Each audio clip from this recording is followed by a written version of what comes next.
સુરત મહાનગરપાલિકાની પાણીની ટાંકીનો પાઇપ તૂટ્યો છે। બોમ્બે માર્કેટ રોડ પર અડધો કિલોમીટર સુધી પાણી ભરાઈ ગયા। રોડ પર ઘૂંટણસમાં પાણી ભરાતા લોકોને અહીંયા હાલાકી પડી રહી છે। પાણી ભરાવાથી રોડ પર ટ્રાફિક જામના દ્રશ્યો પણ સર્જાયા છે। તો પાલિકાના વાંકે અહીંયા વાહન ચાલકોને હાલાકીનો સામનો કરવાનો વારો આવ્યો। સુરતના વરાછામાં બોમ્બે માર્કેટ નજીકની આ ઘટના।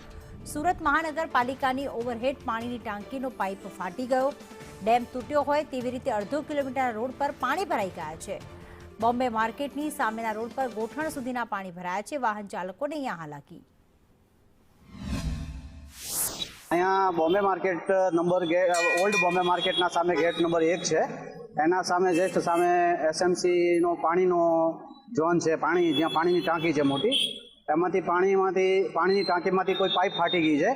એના લીધે exact Bombay market gate number 1ના સામે પાણીનો ભરાવ થઈ ગયો છે। ઘૂંટણ સુધી પાણીનો ભરાવ થઈ ગયો છે।